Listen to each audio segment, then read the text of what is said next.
And then at the end of this oscillator section here, we have the mix controls. First one here is a wide dial. And what this does is it spreads the unison voices across the stereo field. So if you have lots of voices like this, at the moment, we're only using detuning to create kind of perceived width. But if you want to actually spread it across the stereo field, then you can increase wide here.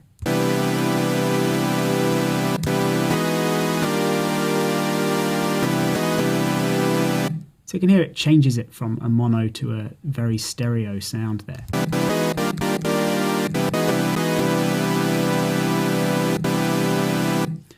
And then you also have panning, so you can actually go from left to right.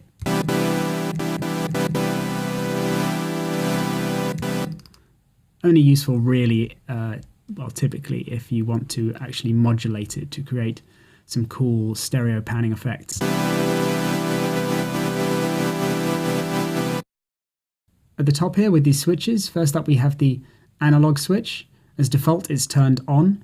It basically means that the phase behavior of the synth is such that the oscillators are free running, just like an analog synth. So I tend to just leave this on.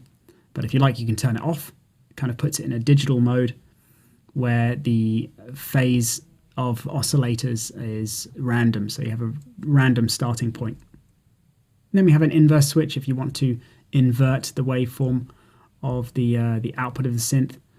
Again, not something you'll necessarily find useful. And then key tracking. This might be a little bit more useful.